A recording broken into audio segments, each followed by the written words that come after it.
L'envie de se lancer dans un projet de réalité augmentée nous est venue du fait qu'il y a la possibilité de faire beaucoup de choses en réalité augmentée qui nous sort un petit peu de ce qu'on a l'habitude de faire, qui nous lance dans un train en marche qui est l'évolution numérique. L'avenir des musées va passer par là aussi et que c'était l'occasion de prendre ce fameux train en marche pour pouvoir proposer une expérience visiteur un petit peu différente.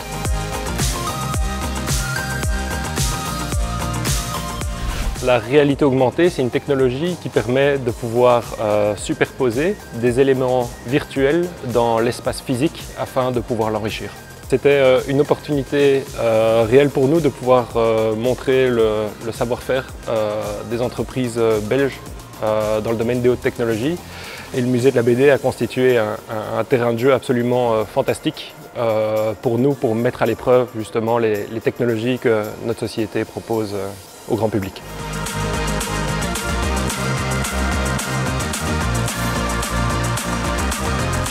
L'application se décline en 4 volets.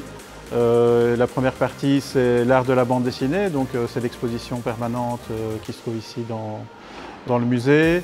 Et là, avec son téléphone, le visiteur peut s'amuser à découvrir les différentes étapes de création d'une planche, du crayonné à la planche finale, à travers l'écran de son téléphone, ou alors des informations sur l'œuvre ou l'auteur d'une planche originale. La deuxième section, c'est la chasse aux héros. Donc là, c'est peut-être une sorte de petit jeu qui est peut-être un peu plus destiné aux enfants, mais ça peut être aussi pour les grands enfants. Où là, il faut retrouver 15 héros de la bande dessinée qui sont répartis dans le musée. Il y a une section phylactère et là, c'est les statues qui ont des choses à dire, on va dire, donc ils lancent des petites anecdotes. Donc c'est un petit phylactère qui apparaît au-dessus des statues qui sont ici dans le musée. Une dernière section, on va dire, c'est les portails magiques. Donc là, on active une sorte de porte qui apparaît dans un espace vide et on peut pénétrer dans un lieu, soit un atelier d'artiste, se retrouver dans le village Schtroumpf qui se trouve ici au musée.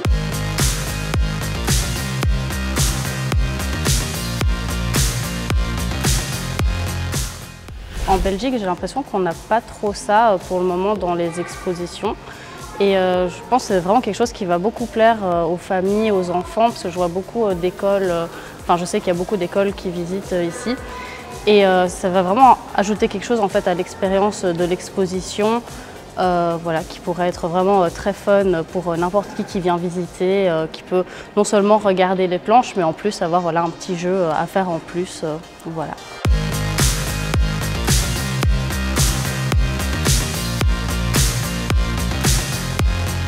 Alors l'application est multilingue et gratuite et elle est disponible sur Google Play et sur l'App Store.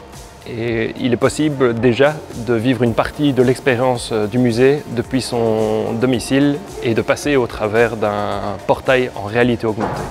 Et cette application nous permettra de faire revenir, on l'espère, un public qui n'est plus venu depuis longtemps au centre parce qu'ils l'ont visité il y a plusieurs années. Et du coup là on leur propose une nouvelle activité au sein du musée qu'on espère pouvoir renouveler tout au long des années à venir.